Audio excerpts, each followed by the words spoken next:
अस्सलाम वालेकुम। लो जी, ये फ़ोन एक आया है अल मदीना मोबाइल तेरा नवा गैलेक्सी A32 ते फ़ोन दी कॉल आई सी सऊदीया तो। सऊदीया में बहुत मशहूर है, अरबियों को बहुत ज़्यादा फ़ोन होता है। ये 6 GB रैम में 128 GB की मैमरी ते फ़ोन अरबी एक दो ने बड़ा पसंद किया तो उन्होंने आख्या भी फ़ोन जे तुसीं लैना है तो जनाब ਇਹਦਾ नंबर सेंड करने वो नंबर तो साढ़े को आ गया गैलेक्सी A32 का।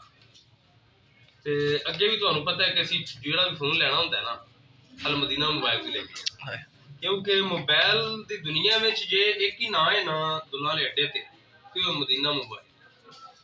ये फोन जनाब आर्डर तो उन्होंने को मंगवाई दा कि पहले आर्डर देना जे तो फोन लभना है। तो फोन वेखो ना खोलिया तो यकीन करो दिल खुश हो गया वेख इंज मैं दिल करता भी जिन्ने हलकत इतने खलो के वीडियो वेख दी ना भी उन्होंने आखी भी सुभान अल्लाह आखने सुभान अल्लाह। ते फोन जे किसी बंदे लेना होवे ते कोशिश यही करनी है मदीना मोबाइल ते आ जान ते उत्थे डिस्प्ले भी चेक करवा शाहजेब साहब ने वो जनाब टेक्निकल काम करते हैं फोना का।